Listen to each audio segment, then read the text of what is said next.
Order. Question number 10, Steffan Browning. Thank you.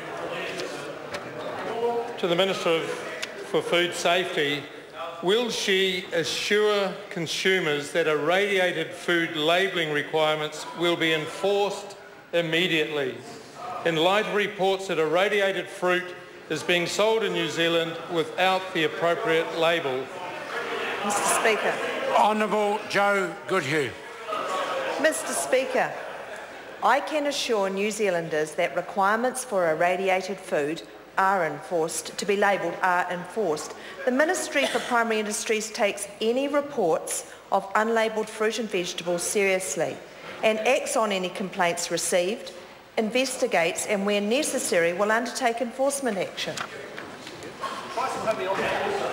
Supplementary question, Steffan Browning.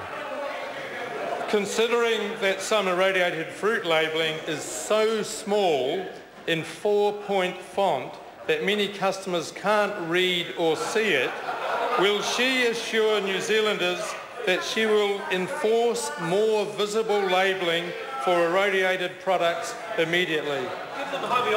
Order. Honourable Joe Goodhue.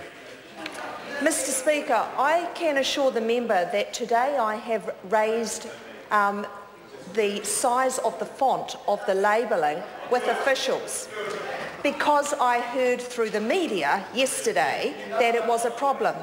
I would urge members of the public who have a belief that they cannot read the labelling that must be there to make a complaint about that, and I can assure you that the Ministry of Primary Industries will enforce the necessity to have the fruit and vegetables labelled.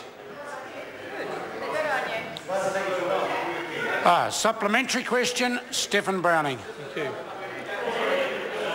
On the basis that there is, Order. in fact, supplementary question, Steffan Browning. Supplementary. On the basis that there is in fact no labelling in some cases, can she guarantee that labelling requirements will be improved and enforced before she improves the importation of 12 more types of irradiated fruit and vegetables? Order. Honourable Joe Goodhue. Mr. Speaker, there are a number of issues that I will try and deal with one by one in that question because they are important. First of all, to clarify for the member and the House, since 2013, the beginning of, there have been 10 complaints of incorrect or missing labels. All were investigated and all were substantiated, therefore action was taken on every single one of those. The Ministry of Primary Industries will take those complaints seriously and work to protect New Zealand.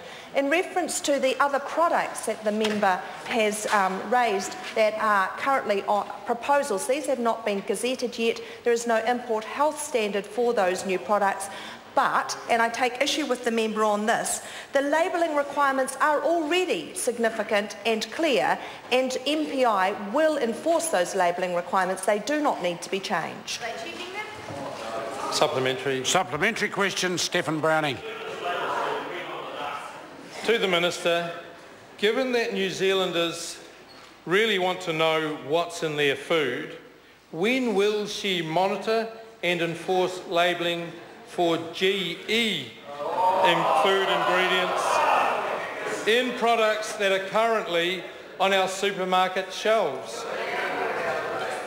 Honourable Joe Goodhue.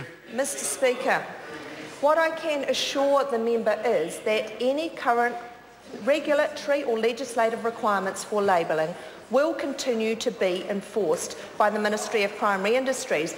But I would urge the member, upon hearing of any alleged breach, to make sure that the Ministry of Primary Industries, as a priority, know about it, perhaps even at the same time as they take it to the media. Question number 11.